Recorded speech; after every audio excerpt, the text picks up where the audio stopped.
370 एक ऐसी सिचुएशन है जिस पर कश्मीर के लोग कंप्रोमाइज़ नहीं करेंगे। ये तो हमारी दाखिली खुद मुख्तारी की एक इलामत है।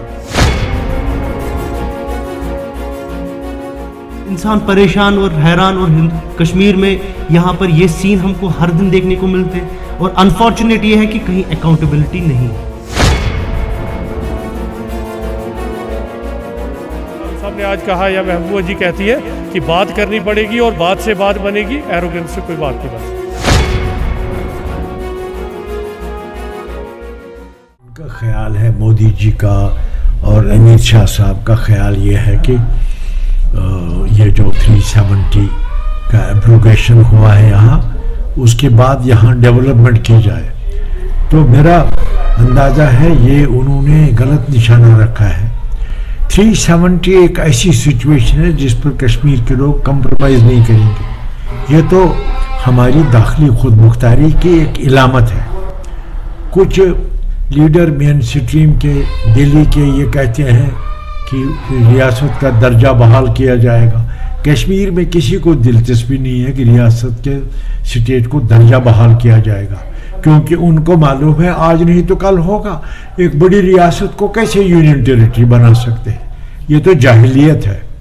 लेकिन जहाँ तक 370 है, यहाँ की दाखिली खुद मुख्तारी, यहाँ के लोग उस पर कंप्रोमाइज़ नहीं करेंगे।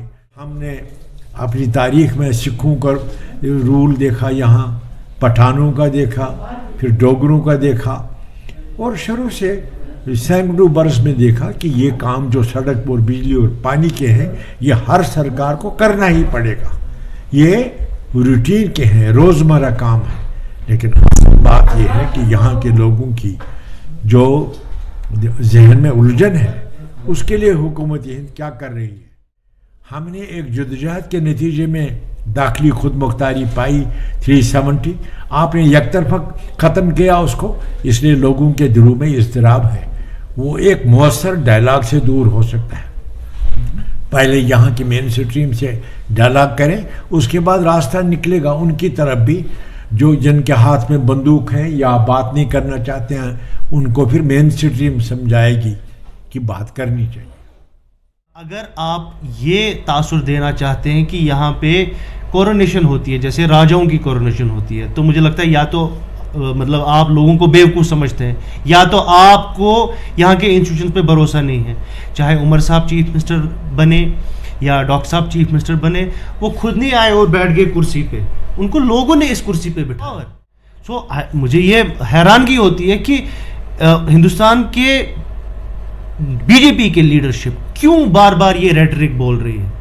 अच्छा, खानदानी, अब कोई किसी का बेटा है, तो अगर मैं लिस्ट निकालने बैठूं पूरे बीजेपी पूरी कंट्री में, तो हर कोई स्टेट ऐसा आपको मिलेगा जहां पर इस टाइम पे जिन यूनियन मिनिस्टर्स हैं, उनके बेटे, उनके भतीजे, सब इस टाइम पे कहीं ना कहीं एडजस्ट हुए हैं। खासकर यूपी में जितने भी यूनियन मिनिस्टर्स हैं, सबके बेटे एमएलएज हैं। क्या रीज़न है, जब बहुत दावे किए गए थे कि 370 के बाद नॉर्मल सी आ गई वापस, यहाँ पर हालात बिल्कुल सही हैं और यहाँ पर मुनासिब है, अब कोई किसी का किसी तरफ की मिलिटेंसी नहीं है। आज आप देखिए श्रीनगर पूरी सिटी एक छावनी की तरह तब्दील हो रही है। कल शुपियन में एक नौजवान को अब बोला जा रहा है क्रॉस फायरिंग में मारा गया। वो बेचारा, उसके हाथ फेरन के अंदर थे और वो हाथ में थैला लेके चल रहा था जिसमें सब्जी थी और कुछ फ्रूट्स वगैरह थे। इन सब चीज़ों की रिस्पॉन्सिबिलिटी अभी तक हम ये नहीं, कोई स्टेटमेंट ही नहीं आ रहा है, कोई बोल ही नहीं रहा है वहाँ से कि हम कोई इंक्वायरी करेंगे। जबकि हमने कल ही डिमांड की थी कि इसमें एक थॉरो प्रोब होना चाहिए, टाइम बाउंड प्रोब होना चाहिए, लेकिन वहाँ से कोई टस से मस नहीं हो रहा है। अनंतनाग यूथ की किलिंग पे भी अभी तक किसी ने कोई क्लैरिटी नहीं आ रही है। कल जो फॉर एग्जांपल वो लड़के को एजाज, जिसका नाम है, जो होमशाली बुक से ताल्लुक़ रखता है, उसकी फैमिली का मैं वीडियो देख रहा था। मतलब इंसान परेशान और हैरान, और कश्मीर में यहाँ पर ये सीन हमको हर दिन देखने को मिलते हैं, और अनफॉर्चुनेट ये है कि कहीं अकाउंटेबिलिटी नहीं। और ये जो इस वक्त एक यहाँ पे एक होम मिनिस्टर ऑफ इंडिया एक पॉलिटिकल रैली की सूरत देने की कोशिश कर रहा है। या ये जो एक पेट्रोल पे तो कोई बात नहीं हुई, अनएम्प्लॉयमेंट, कल जो किलिंग हुई शुपियन पे तो इनोसेंट किलिंग हुई, उस पर नहीं, ये तो 40,000 किलिंग्स गिन रहे हैं। जो रिसेंटली इनोसेंट किलिंग्स हुई एक टीचर की, एक की, उस पर कोई बात नहीं की जा रही है। कल CRPF कैंप के बाहर इंसिडेंट हुआ, एक इनोसेंट आदमी मारा गया, उस पर कोई बात नहीं हुई। होम मिनिस्टर साहब यहीं थे, उसमें एक कॉग्निजेंस लेने की बात थी। और जो भी एक सिस्टम इस वक्त बिगड़ा हुआ है जिसकी, और अगर हम इसको लेपापोची करके इतना बताएंगे कि भाई 3 खानदान, इससे कोई मसला नहीं हल होगा। लोग जानते हैं, लोगों में आपने रिएक्शन देखा, आप लोग भी यहीं थे, आपने देखा किसी बात में हाँ किसी आदमी ने मिलाई नहीं मिलाई, क्योंकि लोगों को यहाँ बुलाया गया था कि आपकी मीटिंगें हैं, आपके मसले हल होने हैं।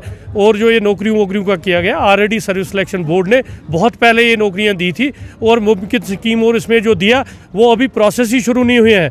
सो ये जो सारा आईवाश किया जा रहा है, दिस इज़ वेरी अनफॉर्चुनेट कि होम मिनिस्टर ऑफ इंडिया यहाँ आते हैं और छोटी छोटी बातों पे आईवाश करते हैं, और DDC, BDCs और चेयरमैन को मिलने की इजाज़त नहीं होती है।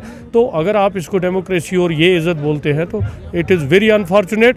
और जो बात है, जैसे फारूक साहब ने आज कहा या महबूबा जी कहती है कि बात करनी पड़ेगी और बात से बात बनेगी, एरोगेंस से कोई बात नहीं बन सकती। गृह मंत्री का यहाँ आना बड़ा सौभाग्य है।